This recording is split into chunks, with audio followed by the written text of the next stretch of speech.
Hi everyone, this is sudhakar bogam. Welcome to SB Tech Tuts. Last వీడియోలో పైథాన్లో single inheritance గురించి చూసాం. ఈ వీడియోలో మల్టీలెవెల్ ఇన్హెరిటెన్స్ గురించి నేను క్లియర్ ఎక్స్ప్లెయిన్ చేస్తాను. వీడియో స్కిప్ చేయకుండా ఎండ్ వరకు చూడండి, మీకు ఈజీగా నష్టం. ఒక మీరు ఎక్కడైనా ఇంటర్వ్యూస్కి వెళ్ళిన కానీ డిగ్రీ ఎగ్జామ్స్లో కానీ బీటెక్ ఎగ్జామ్స్లో కానీ పైథాన్లో మల్టీలెవెల్ ఇన్హెరిటెన్స్ గురించి కూడా క్వశ్చన్స్ అయితే అడుగుతూ ఉంటారు. ఒక వీడియోని స్టార్ట్ చేసే ముందు మన ఛానల్ ఎవరైతే కొత్తగా చూసినట్లయితే వెంటనే సబ్స్క్రైబ్ చేసుకొని పక్కన బెల్ ఐకాన్ ఉంటుంది, అందులో ఆల్ సెలెక్ట్ చేసినట్లయితే మనం అప్లోడ్ చేసే వీడియోస్ ముందుగా మీకు నోటిఫికేషన్ ద్వారా అందుతూ ఉంటుంది.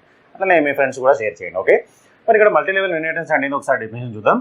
Multilevel inheritance is the process of deriving a class from another derived class. ఏం అర్థం కాదు అంటే simple, more than one level of inheritance, దాన్ని మనం మల్టీలెవెల్ ఇన్హెరిటెన్స్ అంటాం. అంటే creating a new class from already derived class. ఒకసారి ఈ డయాగ్రామ్ అబ్జర్వ్ చేసినట్టయితే మీరు డెఫినేషన్, దాని సింటాక్స్, ఎగ్జాంపుల్ ఈజీగా మైండ్ రాయొచ్చు. ఒకసారి చూడండి, ఇక్కడ ఇది బేస్ క్లాస్, ఈ బేస్ క్లాస్ని బేస్ చేసుకొని డెరివ్డ్ క్లాస్ 1 క్రియేట్ అయింది. ఈ డెరివ్డ్ క్లాస్ 1 బేస్ చేసుకొని డెరివ్డ్ క్లాస్ 2 క్రియేట్ అయింది. క్లియర్? అంటే ఇది డెరివ్డ్ క్లాస్ 2, ఇది డెరివ్డ్ క్లాస్ 1. డెరివ్డ్ క్లాస్ 2 అనేది డెరివ్డ్ క్లాస్ 1ని బేస్ చేసుకొని క్రియేట్ అయింది. అంటే డెరివ్డ్ క్లాస్ 1లో ఏమున్నాయి అంటే బేస్ క్లాస్ ఉన్న ఫీచర్స్ అని ఇందులో ఉన్నాయి. మరి ఇందులో బేస్ క్లాస్లో ఉన్న ఫీచర్స్ ఉన్నాయి, డెరివ్డ్ క్లాస్ 1లో ఉన్నాయి కూడా ఉన్నాయి. అంటే దీన్ని ఇంటర్మీడియట్ బేస్ క్లాస్ అని కూడా పిలవచ్చు. ఎందుకంటే దీన్ని బేస్ చేసుకొని ఇంకో డెరివ్డ్ క్లాస్ వస్తూ ఉంది. క్లియర్? అందుకే మనం దీన్ని ఇంటర్మీడియట్ బేస్ క్లాస్ అని పిలవచ్చు. ఎక్కడైనా ఇంటర్వ్యూస్కి వెళ్ళినప్పుడు అడుగుతూ ఉంటాడు ఈ క్లాస్ ఏంటి అని. దీన్ని మనం ఇంటర్మీడియట్ బేస్ క్లాస్ అని కూడా పిలవచ్చు. క్లియర్? సో ఇది మనకు డెఫినేషన్. ఒకసారి డెఫినేషన్ చూద్దాం ఈజీగా. It is a process of deriving a new class from already derived class. Already derived class నుండి ఇంకో క్లాస్ డెరివ్ అవుతూ ఉంది. అంటే more than one level of inheritance జరుగుతూ ఉంది. దీన్నే మనం మల్టీ లెవెల్ ఇన్హెరిటెన్స్ అంటాం. ఏ విధంగా డెఫినేషన్ చెప్పుకోవచ్చు, ఇంకా కొంచెం అఫీషియల్గా చెప్పుకోవాలంటే ఇక్కడ చూడండి. Second definition, the concept of inheriting or acquiring the properties from multiple classes into a single class with the concept of one after another is known as multi level inheritance. ఇట్లా కూడా మనం డెఫినేషన్ చెప్పుకోవచ్చు. ఇంకా కొన్ని important point చూద్దాం.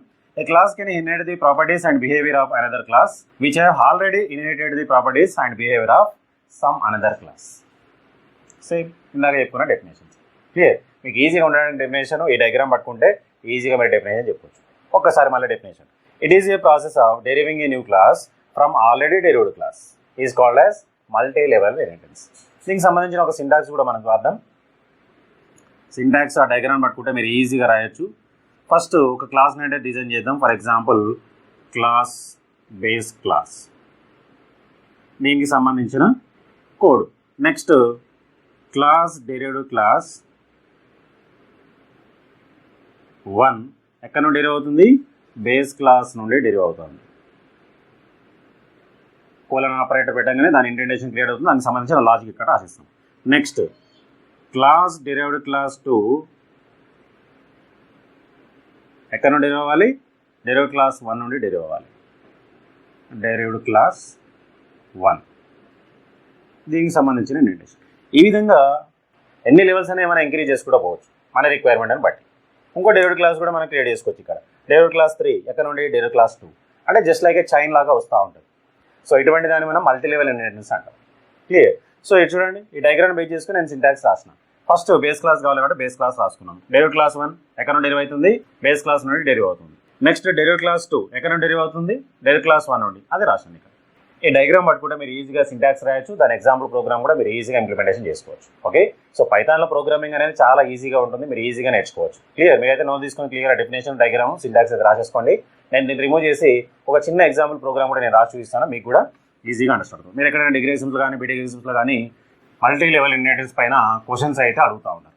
Okay, మరి ఇక్కడ program కూడా రాసేద్దాం. Simple program. Write a Python programme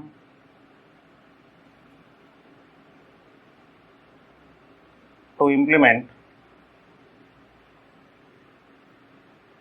multi-level inheritance. ఏం చేయాలి? ఫస్ట్ అయితే ఒక బేస్ క్లాస్ రాసేద్దాం. ఫర్ ఎగ్జాంపుల్గా క్లాస్ రోబో. ఈ క్లాస్లో ఒక చిన్న మెథడ్ని కూడా రాద్దాం. మన మెథడ్ని ఇంప్లిమెంట్ చేయాలంటే డిఎఫ్ అని కీవర్డ్ యూజ్ చేస్తాం. ఫర్ ఎగ్జాంపుల్గా మెథడ్ నేమ్ వచ్చేసి 1. మెథడ్లో సెల్ఫ్ అనే ఒక ఆర్గ్యుమెంట్ యూజ్ చేస్తూ ఉంటాం. కోలన్ ఆపరేటర్ పెట్టగానే దాని ఇంటెంటేషన్ క్రియేట్ అవుతుంది. ఇందులో ఒక చిన్న స్టేట్మెంట్ రాద్దాం. For example print this is base class అని చెప్పేసి ఒక మెసేజ్ పెట్టేసుకుందాం. ఇది నా బేస్ క్లాస్. నెక్స్ట్ ఒక డెరివ్ క్లాస్ రాసేద్దాం. ఫర్ ఎగ్జాంపుల్గా సనా. మరి సనా క్లాస్ ఎక్కడ నుండి డెరివ్ అవ్వాలి? రోబో క్లాస్ నుండి డెరివ్ అవ్వాలి. ఇందులో కూడా ఒక మెథడ్ రాద్దాం, డిఎఫ్.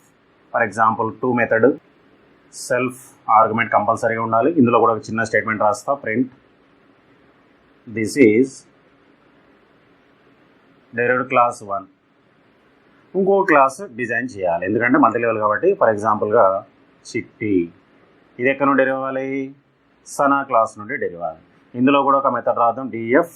For example 3 self.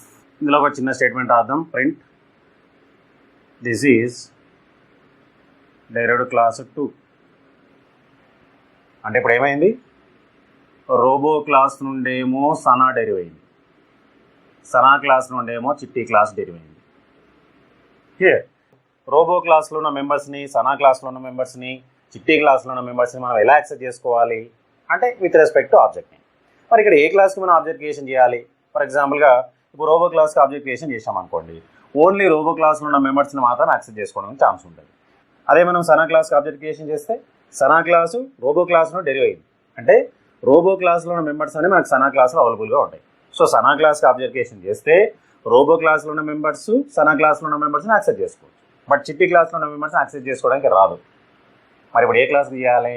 చిట్టి క్లాస్కి ఆబ్జెక్ట్ క్రియేషన్ చేసుకోవాలి.